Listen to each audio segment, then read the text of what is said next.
अगर बच्चे का स्कूल में एडमिशन होता है तो स्कूल जाना अनिवार्य होता है। अगर आपकी कहीं जॉब होती है तो आप जॉब जाना ज़रूरी होता है।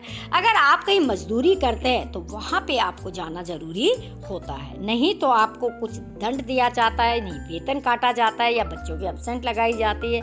लेकिन करे क्या जब देश में सबसे बड़ी जो हमारी संसद है वहाँ पर जनता नेता चुनती है और वो नेता संसद में ना जाए तो उनके साथ क्या किया जा सकता है, क्या किया जा सकता है, इसकी वीडियो तो हम फिर कभी हमें समय मिलेगा तो अच्छे से बनाएंगे। लेकिन आज हम बड़े हर्ष के साथ बताएंगे कि दो ऐसे नेता 17वीं लोकसभा में चुने गए थे जिन्होंने 100% अपनी अटेंडेंस दर्ज करवाई है।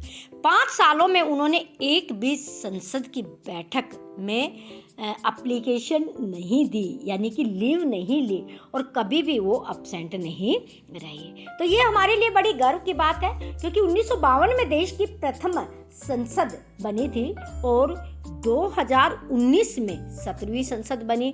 अब 2024 में हमारे देश में 18वीं बार संसद का क्या होगा, चुनाव होगा। अब हम बताते हैं कि 2019 में जो संसद बनी ये हमारी 17वीं लोकसभा थी। 17वीं लोकसभा में दो कौन से एमपी है जिन्होंने 100% बैठकों में भाग लिया। पहले सकारात्मक बातें करते हैं और बाकी चीजें बाद में करेंगे। तो देखिए 17वीं लोकसभा में भाजपा के दो सांसदों ने, मोहन मंडावी और भागीरथ चौधरी ने एक भी बैठक नहीं छोड़ी, एक भी बैठक से अनुपस्थित नहीं रहे। इनका कार्यकाल में यानी कि इस पूरे समय में यानी कि 274 बैठकों का आयोजन हुआ था संसद में, ठीक है, लेकिन एक भी बैठक नहीं छोड़ी। और गर्व की बात है कि दोनों सांसद प्रथम बार ही सांसद बने थे और दोनों की सीट भी अगल बगल में ही थी और दोनों ने 100% अपनी अटेंडेंस दी है। तो लगता है कि 100% अटेंडेंस होती है तो ऐसे विद्यार्थियों को कुछ पुरस्कार दिया जाता है। इनको शायद जनता पुनः पुरस्कार दे सकती है। अब हम बात करते हैं कि उपस्थिति के अलावा भी हम चर्चा करते हैं कि सकारात्मक रूप से ऐसे सांसद जो सिर्फ संसद में जाके बैठते नहीं हैं, उबाहिया नहीं लेते, मुंह नहीं पाड़ते, है ना, शोर शराबा नहीं करते, जो चर्चा होती है उसमें अपनी भागीदारी दर्ज करते हैं। तो देखते हैं उसमें पहले नंबर पे कौन रहे। तो देखिए 17वीं लोकसभा में उत्तर प्रदेश के हमीरपुर सांसद पुष्पेंद्र चंदेल यानी कि यूपी से सांसद है पुष्पेंद्र सिंह चंदेल, जिन्होंने 1194 बहस में भाग लेकर सबसे अधिक सक्रिय रहने का अपने नाम आंकड़ा दर्ज करवा लिया। दूसरे नंबर पर सक्रिय रहे हैं वो अंडमान निकोबार द्वीप समूह से सांसद कुलदीप राय शर्मा थे, जिन्होंने 833 बहसों में क्या किया था, भाग लिया था। इन चारों सांसदों को कोटि कोटि बधाई दी जाती है। अब हम देख लेते ऐसे भी सांसद हैं, चाहे वो मजबूरी में बने हुए होते हैं या उनका जनता के हित से या देश से कोई मतलब नहीं होता। ये दो सांसद हैं जिनकी हम चर्चा कर रहे हैं।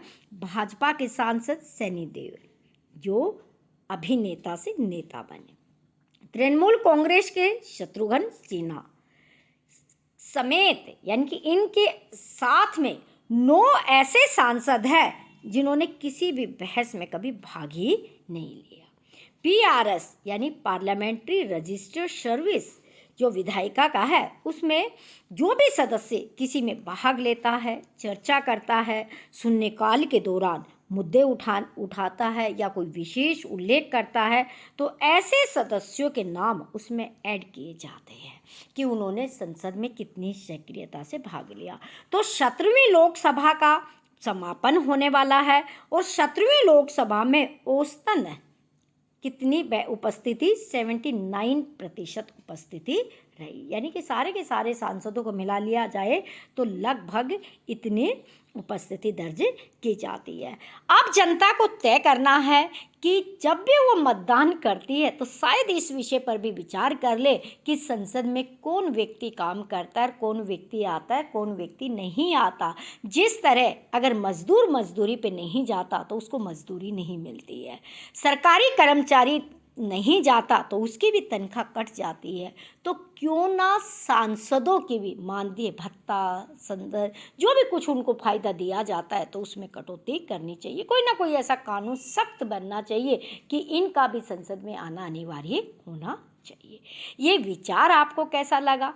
अगर आपको पसंद है वीडियो को लाइक कीजिए, नहीं पसंद है तो डिसलाइक कीजिए और कमेंट्स करके बताइएगा और आपको किस तरह की वीडियो चाहिए, या आप भी अपनी राय बता सकते हैं कि कौन कौन से हमें भी सुधार की ज़रूरत है। ठीक है, थैंक्स फॉर वॉचिंग। स्वस्थ रहिए, व्यस्त रहिए, मस्त रहिए।